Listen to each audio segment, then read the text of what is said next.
biggest compliment I can give this bike is that somewhere in the middle of Kyrgyzstan I stopped thinking about it.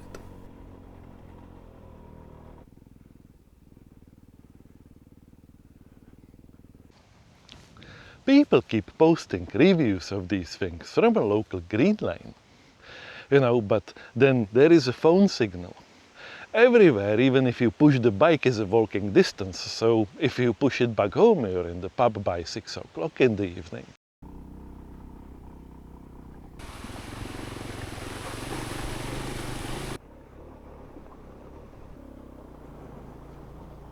Kyrgyzstan is a different game. I shipped the bike to Bishkek, strapped my luggage onto it, and then flew over to reunite with it.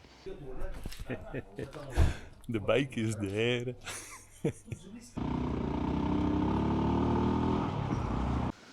And for 1 month, it was my only way in and the way out.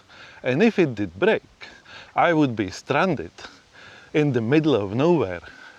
Sometimes 80 to 100 kilometers between the near villages and civilization with no signal, with no recovery plan, like an idiot waiting for a rescue.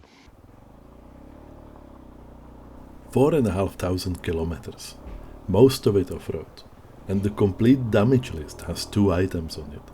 I'll show you both, including the one I can't even inspect yet, because the bike is still 5,000 kilometers away.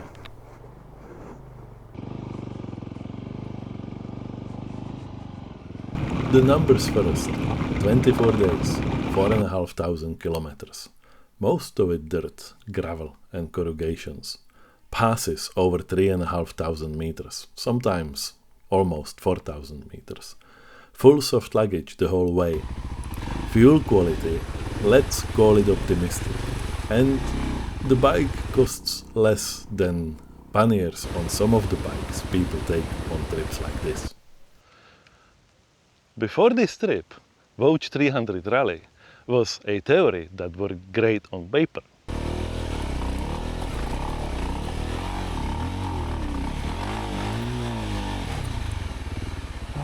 But can the on paper survive the first contact with the reality, when you really depend on it to get you from one place to another every day through a rough terrain, off-road, rocks, not hard enduro, but at least a light enduro and all that?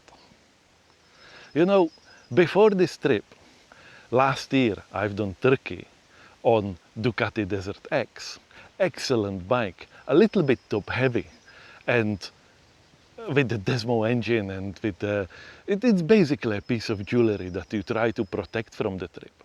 Last year there were so many roads that I wanted to explore on the Desert X, but I didn't because I was thinking, oh, resale value, I need to bring it back in one piece, and I cannot afford to do a hole in the plastics here, because if I do, then I'm in trouble. And don't get me wrong, Ducati was an excellent machine, great bike, but at the same time, completely wrong tool for the job, because you try to protect it from the trip. I didn't want to do that this time. I almost wanted to forget the bike. And cheap sometimes matters more than people admit. You simply ride differently. Oh, there is a path over there, let's explore where it goes. Oh, I ditched it here. Okay, so let's pick it up and continue. If it takes the beating, who cares? Because in the end of the day, these things are designed and built for. And you will not have that regret thinking about, oh, when I come back from this trip, can I still resell the bike, or what can I do with it if it's too scratched and it doesn't look polished up anymore?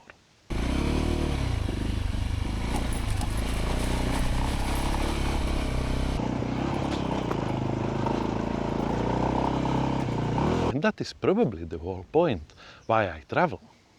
Explore. Use the bike as something that takes you from place A to B with no worries, reliably, takes the beating. You leave it outside in front of the guest house and you know it will be there still tomorrow morning. Not that the bike would look ugly, no, don't get me wrong, the Voge 300 Rally is actually a good looking bike. But also, the price tag attached for it makes it a great contender for adventure travels. Because, you know, if something happens, something happens. This wasn't a staged torture test. Nobody threw this bike off the cliff for a thumbnail. It was a real travel use, me going through Kyrgyzstan, which might be boring, but at the same time more real. You know, all the usual bits. Start every morning. Start it on the button every time, including cold mornings at 3000 meters. It carried all my luggage, side bags and a barrel camera kit, and yes, at one point a laptop as well. Sit at a speed on tarmac when it had to. Crawl through riverbeds and rock gardens when it had to. Take a beating from corrugated roads for hours. And not demand my attention while doing any of it. Because that's the thing most reviews get wrong. Real travel abuse isn't jumps and wheelies. It's a normal stuff. Will it start? How will the clutch feel after 10 hours? Will the rack still be attached tonight? Will the bike still feel normal after a week of dust and corrugations? That's the stuff that gets into your head when you're far away from home. And for most of this trip, it didn't even come to my mind. It just became a transport. On a trip like this, that is probably what you want to experience. Oh, look at these. It's tasty.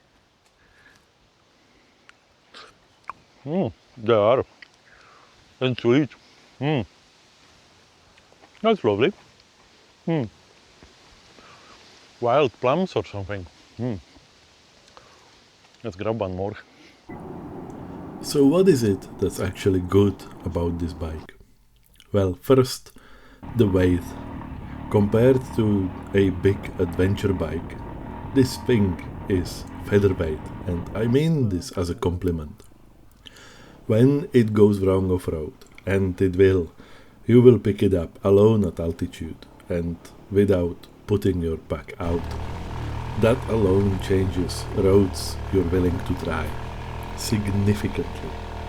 Second, the factory spec. Rack, crash bars, screen, USB, the stuff you normally spend the first month adding to other bikes is already on it. It's not the exotic kit, but it's a practical one, and it did the job and perfectly survived all the beating. Third, the engine. Simple, predictable power. Nothing scary, nothing clever. At altitude it loses breath like everything does, but it never surprised me. On this trip, just power delivery was a feature that you expect from it, and it was just there. And fourth, price changes your riding. I said it already, but it's the core of the whole bike. Because it's cheap, you actually use it. The expensive bikes stay on the easy road. I've seen this with my Ducati Desert X last year in Turkey. Not that I would always stay on the road. But this one went down okay, let's see where this one goes. I didn't do that with any other bikes before.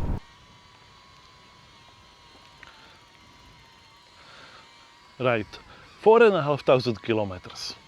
Most of it off-road. What did this trip cost the bike? There's two items on the list. First is the head steering bearing. It took the beating along the trails, especially the Altyn Arashan, but throughout the trip. Second, the front wheel bearing sounded a little bit louder than it should. I couldn't inspect it, but it's just where my gut feel is that this will most likely be something that needs to have an attention. Of course I can't inspect it, reason being the bike is still 5,000 kilometers away, transiting to the Czech Republic. I will give you the proper assessment in the video that will be coming to this channel, so in the meantime subscribe so that you're notified when that video is out. And yes, that's it. That's the list.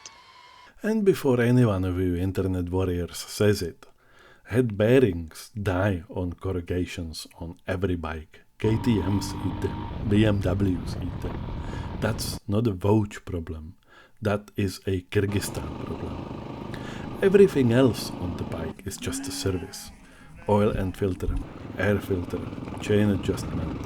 A wash it very much deserves. There's one scratched plastic panel from my soft luggage, and that's a story for another video because the luggage did something more impressive than the scratch. So what's not so good? The riding comfort is there, the suspension is adequate. Look, whenever I was on the CRF300, because I'm a little bit heavier, I always needed to upgrade the suspension. On the 300 Rally, it did just work. It did the job. Is it perfect? Could it be for me a little bit stiffer still? Yes, it could, but it never stopped me. It wasn't a showstopper or anything like that. Okay? Riding comfort on fast roads, motorways.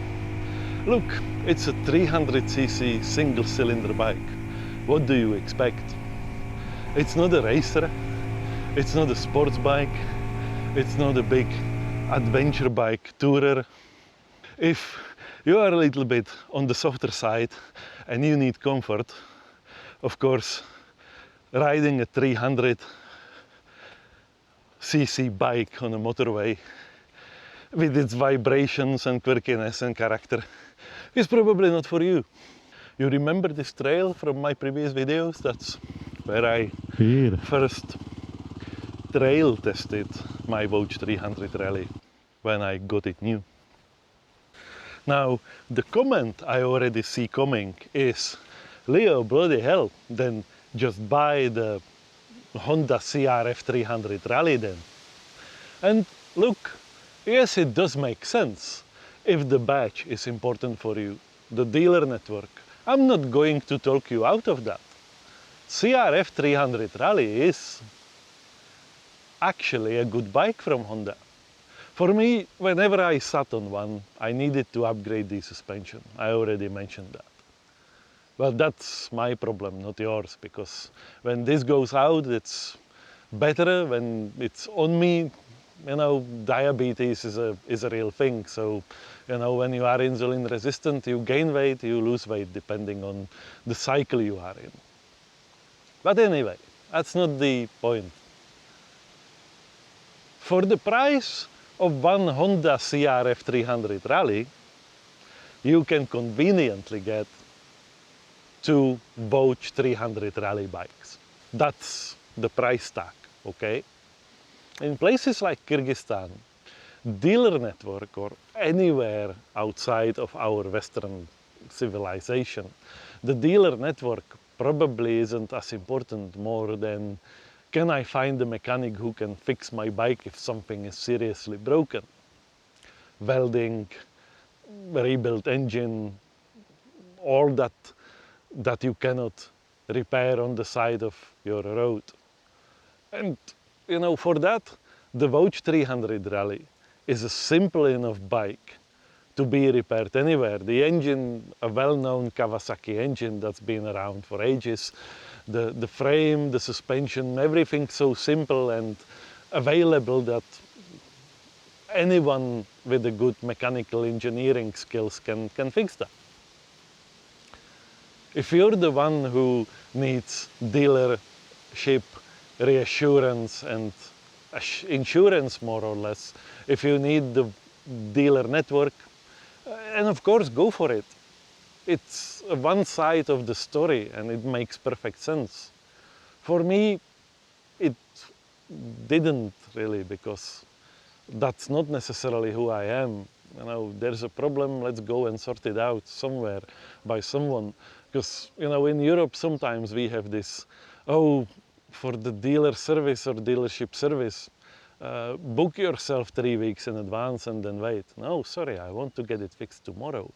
And that's usually what you get in the Central Asian countries, but you never get in Europe. So For us here in Europe, it probably makes sense to stick to the badged ones. But if you are going to travel far, maybe the cheaper option is still a better one.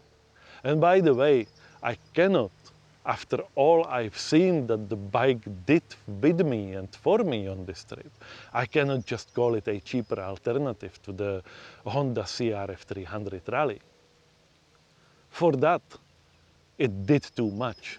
It did so much work that it did so much good work that it earned its place in my heart and in my garage. And would I go for another one? Yeah, absolutely. And for all of you who are still not convinced about what's the bake-off between a Voge 300 Rally and the Honda CRF Rally, I will grab the Honda and do the comparison side by side on these trails. That's coming into the channel later on as well, so stick around for that. You know the type of same terrain, same day, and the feeling from both bikes at the end of the day. So shall you buy one? Look, if you are in the I need badge and dealership reassurance group, don't buy it. If for you the trip matters more than anything else, and you almost want to forget the bike, then the Voge 300 Rally is for you. I bought the bike because it made sense on paper. And then it got me there, it got me around, and it got me back with no issues whatsoever. Somewhere along those passes, somewhere along those corrugations, somewhere along on all these roads where the only thing between me and the very long walk was the Voge 300 Rally, I forgot about that bike completely. We were just one, united. We trusted each other for getting me where I needed. And that is probably as best review as it gets. The first film from Kyrgyzstan comes this Saturday. It starts in Altyn Arashan, which is the trail that some of the people call the most brutal in the country. It might be, I don't know. See you on Saturday.